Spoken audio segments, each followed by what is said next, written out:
He trusted his best friend with everything. That's exactly how he lost it all. I didn't hear the first crack. It wasn't in the numbers, not at first. It was in the sound of his laugh. Tyler used to laugh from the belly, loud, unfiltered, the way we did as kids sprinting past sprinklers on Oak Ridge Drive. But somewhere between our seed round and the Series A, it moved up into his throat. It got tighter. Funnier still, the tighter his laugh got, the looser our spending became. I'm telling you this so you don't believe what I believed. That history protects you. Tyler and I had 20 years of history, and it didn't save me from losing $8 million, my company, and the person I thought was my brother. I'm going to tell it straight, the way it happened, without cutting to the twist before it arrives. If you're building something right now, an app, a brand, a life, lean in. This is every red flag I ignored and every door I kicked open too late. This is what a silent partner really sounds like when he's counting your money in another room. We met in 7th grade, both of us terrible at baseball and allergic to authority. I wrote code and fixed Walkmans for cash. He cleaned pools, hustled fireworks on the 4th, and talked strangers into lending him their tools. We shared Doritos, bad haircuts, and an unshakable belief that we were destined for something that hit the world like a bright hammer. The idea that became our company started on a Post-it. Make data readable to humans. Everyone was talking about machine learning as if it lived in a tower. Smart, expensive, far away. We wanted to bring it to construction crews, clinics, warehouses. We wanted a dashboard that turned ugly data into decisions. 1,000 little lights instead of one blinding one. I built the first prototype on an air mattress in his apartment. Tyler pitched it to anyone within earshot. Baristas, Lyft drivers, the mailman. I hated pitching. He hated debugging. We were perfect. He was the face. I was the hands. When friends asked about equity, I waved them off. 50-50, I said. I won't do it without him. You can laugh. I can't yet. Our first 6 months were duct tape and miracles. We signed a roofing chain for $4,500, a rural clinic for $1,800, and an ag co-op that paid in pallets of oranges until their CFO figured out Bill.com. I covered rent by teaching night classes. Tyler covered my pride by telling everyone we were crushing it. We raised $650,000 on a safe at a $7 million cap. Angels, a local fund, 2 ex-operators who liked our unfair mix, a CTO who could ship, and a silent partner who spoke CEO like a native tongue. Silent partner became a joke. Tyler, the farthest thing from silent. He could talk a brick wall into a handshake, but, on paper, the title stuck. I signed the incorporation documents. He signed vendor agreements. We both signed a pact neither of us named. I'll trust you with everything. The first real red flag wasn't red. It looked like momentum. We closed a $3.5 million Series A, led by a coastal firm that liked our low churn and nasty wedge into forgotten industries. I moved us into a proper office, exposed brick, bad coffee, a plant that died monthly and was reborn bi-weekly because Sarah, from operations, kept buying replacements.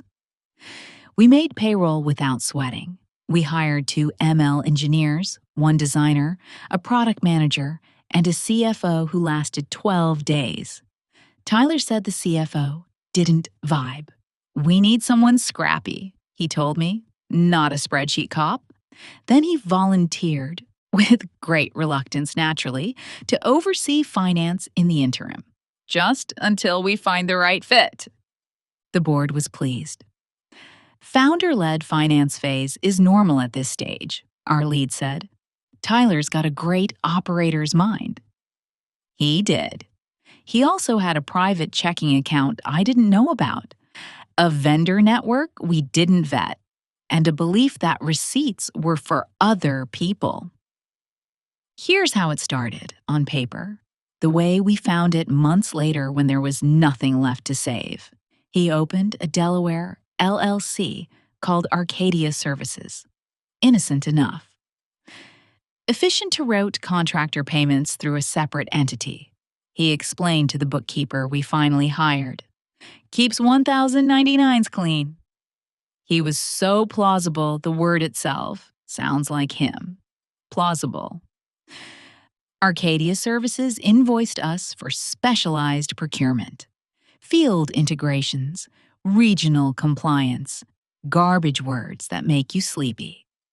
The invoices were small at first, $12,400, then $19,800, then a $31,600. One that bundled earlier hours. Meanwhile, AWS jumped 140% in 60 days without a matching uptick in load. Our Google Maps bill swelled even as active users stayed flat. Experiments, Tyler said. We're sprinting. Trust the process. 2 channel partners began remitting leads. We got a few decent calls, a handful of customers. The partners took 18% commissions on every deal they touched. Except one of those partners was Arcadia, too. Buried and renamed, the shell shed its skin every quarter. He moved our payroll to a new processor because Gusto had outages. The new one allowed manual adjustments that only admins could approve. We had one admin. Take a guess. If you think I'm a fool, I'll beat you to it. I was. But it wasn't blindness. It was speed. It was that daily thrum of a growing thing that trains your brain to trust what gets results. Tyler got results. He kept the board happy, investors fed, customers in the pipeline. He'd lean back in his chair, kick his sneakers onto the table, grin, and say, "Outsiders only see the tip, man. We're the glacier." There were clues. A watch that didn't match our cash burn, a Tahoe ski weekend charged to customer engagement, a $9,000 consulting payment to someone named Jay Mariner, who had the same address as Tyler's ex. But I was still writing code with the high of shipping.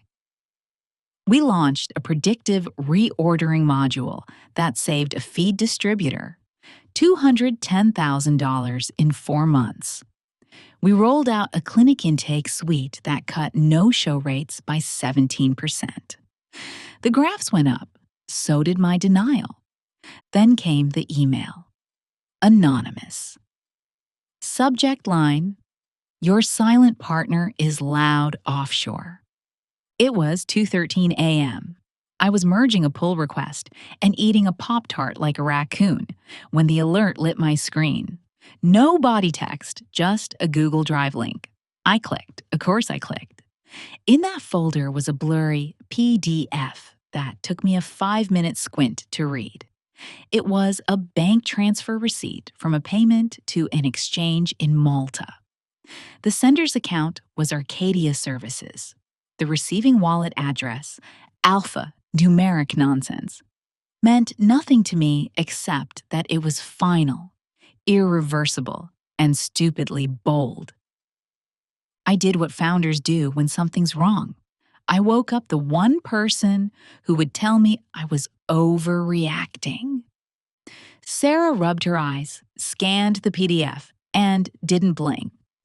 "We need to freeze discretionary payments," she said, "and we need to ask him about this in daylight when he can't spin."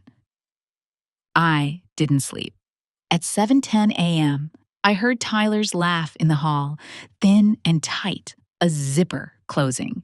He came in tossing a breakfast burrito like a baseball. "Big day," he said. "I think I got us a municipal pilot." "Why is Arcadia paying a crypto exchange?" I asked. He didn't flinch. Vendor aggregator. Some of the offshore developers prefer crypto. "We don't have offshore developers," I said. Now he flinched, just so, the way a magician's hand trembles when a dove fails to fly on cue. "We do for some of the scrapers. Ephemeral task work. I told you months ago." He had told me many things months ago. He told me we were spending to save time. He told me the board needed me to zoom out. He told me, I'm grimacing now, that visionaries don't audit every receipt. "I want to see Arcadia's cap table," I said, "and its bank statements." He looked hurt. Tyler always looked hurt first. "You don't trust me? I need to protect us, both of us." "We're the same us," he said. "I bleed for this. You know that." I did know. I also knew I was one of 3 signers on our primary account, and somehow the only one who still believed that meant protection. He sent me PDFs that afternoon. They looked clean. Wire transfers to contractors, expenses for field ops, a K1 that put him as 11% owner. Enough to explain a cut, not enough to alarm an honest idiot. If the K1 had been forged, I couldn't tell. Then a customer payment failed to hit. Not late. Missing. Our RevOps lead flagged it. "They wired last Friday," she said, "but it never landed." "Bank error," Tyler said. "Which bank?" I asked. He sighed. "We spun a new account for faster settlements." "I'm testing something." "Stop testing," I told him. He smiled. "You're the product guy. Let me be the money guy." That night, I did the thing I should have done months earlier. I opened our books with someone who scared me. His name was Anton. He'd cleaned up 3 startups I knew and buried one that had no cure. He had the careful hands of a surgeon and the bedside manner, too. He smiled like a priest and asked questions like a homicide detective. He found the tumor in 2 days. Tyler had built a maze. Arcadia Services in Delaware fed Arcadia Global in Wyoming. Arcadia Global contracted with an integrator in the Caymans that had a beneficial owner named Y-Lert, a mirror of Tyler's middle name. Tyler spelled backward without the T clever. Stupid. Funds left our account for vendor payments, circled in wires, took fees, and came back looking legitimate. Until they didn't come back at all. He used ghost employees on the new payroll system, routed bonuses to burner debit cards, and padded partner commissions by instructing one of the channel partners, owned by a cousin, to invoice at 18%, but remit 12%, and cut a silent side transfer for 6% to Arcadia. He siphoned just under $8.2 million over 21 months, Anton said. He didn't whisper, but the room went quiet around his voice. If you move quickly, you can claw back perhaps 2, maybe 3. I stared at the spreadsheet as if the numbers could blink and tell me they were lying. Tyler and I had argued about everything: branding, pricing, the font on our first deck, but never about the one thing that mattered: trust.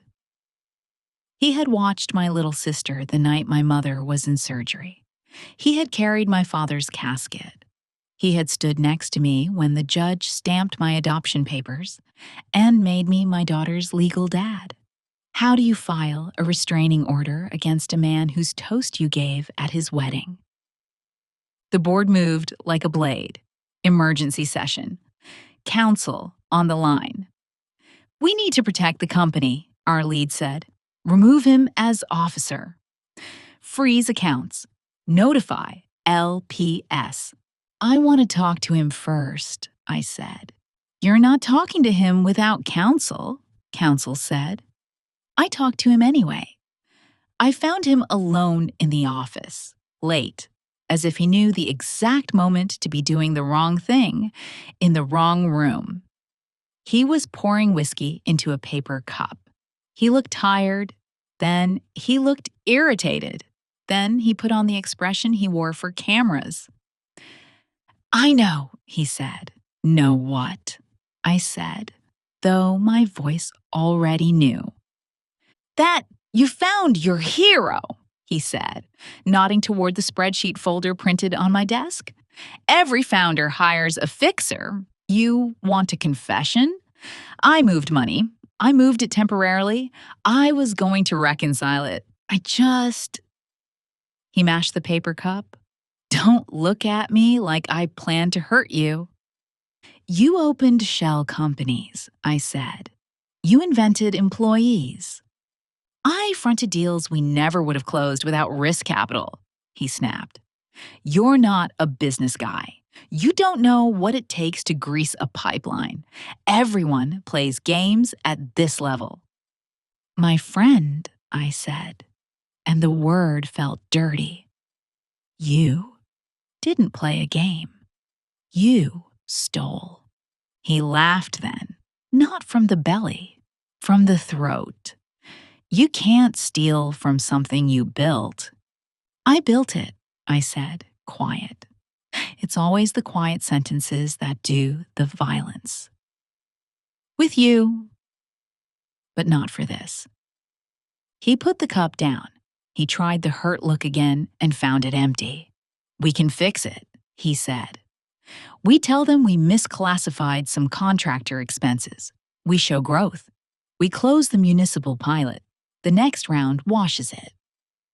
The next round washes it, I repeated. You want to launder your theft through my cap table. He shrugged. Words like theft are for people without lawyers. I stared at him and saw it. The distance between who we were and who he became. It wasn't a gap. It was a chasm bridged by all the rationalizations that successful people sell to themselves in the dark. I'd like to tell you the end was cinematic, that I flipped the table, that he lunged, that I left with dignity and a mic drop. What happened was more boring. That's how real endings occur. Boring, inevitable, like a train pulling past your stop and refusing to look back. Security walked him out at 10:11 p.m. He didn't shout, he didn't cry, he didn't even turn around. He just texted me at 10:13. You always were the soft one. Then, you'll thank me when you're bigger. The next 45 days were triage with a scalpel, bank freezes, forensic subpoenas, a civil suit. The FBI interviewed me in a conference room that smelled like dust and burned coffee. I handed over everything, emails, Slack threads, the anonymous tip, the PDF with his stupid alphanumeric wallet address. We notified customers. We showed them the wound and what we were doing to heal it. Some stayed, a dozen left. We cut the team. I cried in a bathroom stall, with my feet up so no one would know I was in there. We clawed back $2.1 million from a Cayman account when a compliance officer with a conscience decided my trembling voice on a phone call was enough to bend a rule.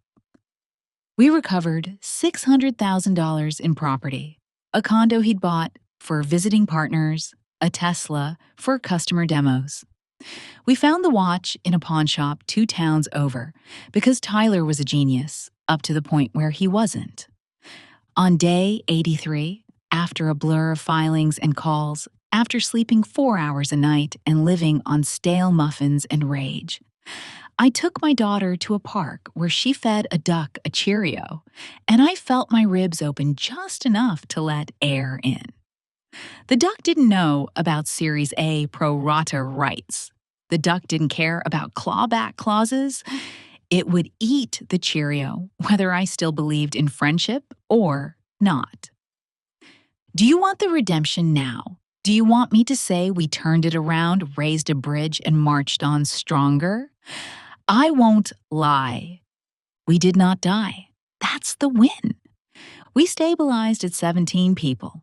We rebuilt finance from the studs and let experiment become a word that meant small, reversible, documented.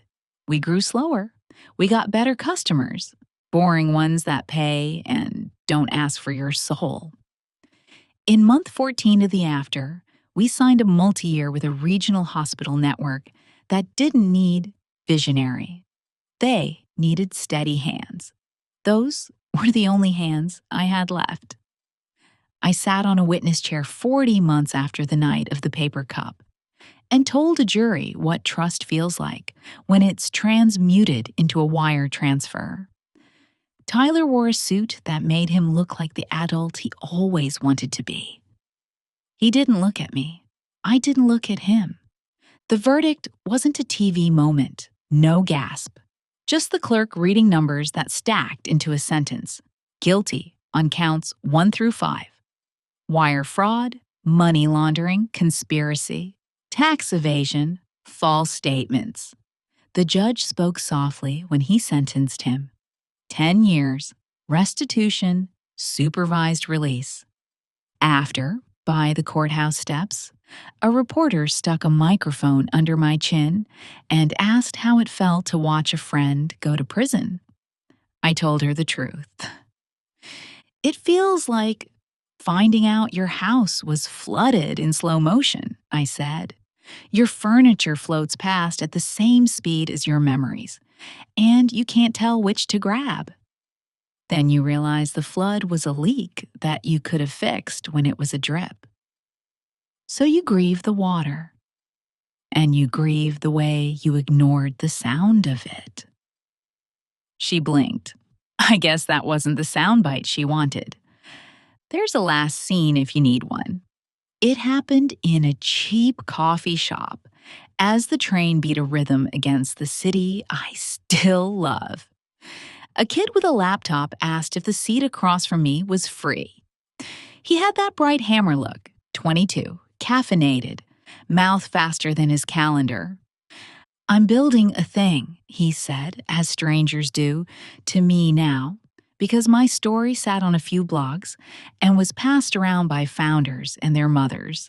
I'm looking for a co-founder. My best friend wants in. That's good, right? I could have said no. I could have turned into the prophet of paranoia. Instead, I told him what I wish someone had told me before I signed anything and after I signed everything. Pick someone you'd go broke with and look ugly in front of, I said. Some days that will be the whole job. Then write everything down. Who owns what? Who decides what? How money moves? What happens if one of you gets sick, loses it, or loses you? Audit early. Audit always. Hire a CFO before you hire a second designer. Get a board that doesn't worship you. Make every wire transfer traceable by a stranger who hates you. He laughed. From the belly. I envied him. And your friend? He asked. Make him earn the title partner every quarter, I said. And never, ever call him silent. Silent partners are only silent when you're not listening. He left. I finished my coffee. I walked back to a smaller office with sturdier books and a team that didn't ask for magic. The plant on the windowsill now dies only once a season. I don't miss the old laugh. I miss what it represented. The illusion that history is collateral. That because you were boys together, you can build a life on trust without ever checking the studs. We were both wrong. He thought he could steal without consequence. I thought I could love without verification. I still love. I've learned to verify. 8 million is a number people like to ask me about. They want to feel the weight of it, measure it against the life they know. Here's what it weighs: a sinking feeling in your gut when your bank portal loads, a 20-minute shower at 3 a.m. because the water is the only thing loud enough to drown the numbers, your daughter seeing you cry, and learning that men do that too, the muffled exhale when you sign a paper that says you did not die and will not die today. It took him 10 years to pay a price with his life. It took me 2 to learn to laugh from the belly again. I'm not sure which sentence is longer. If you're listening for a moral, here it is. Write it down. Show your work. Trust is a verb you conjugate with receipts. And if you ever hear your partner's laugh, climb from his belly to his throat and stay there. Don't wait for the flood. Walk to the sink. Find the drip. Fix it while your feet are still dry. Dive into stories that stir your soul. Jackie Smith. Stories is your daily haven for raw emotions, courageous women, and authentic, true life narratives. We weave tales of hope, strength, dreams, and the quiet miracles of everyday life. Our stories inspire, uplift, and remind you you're never alone. Subscribe now to experience a fresh, heartfelt chapter every day that sparks wonder and connection. Join our community and be part of the journey.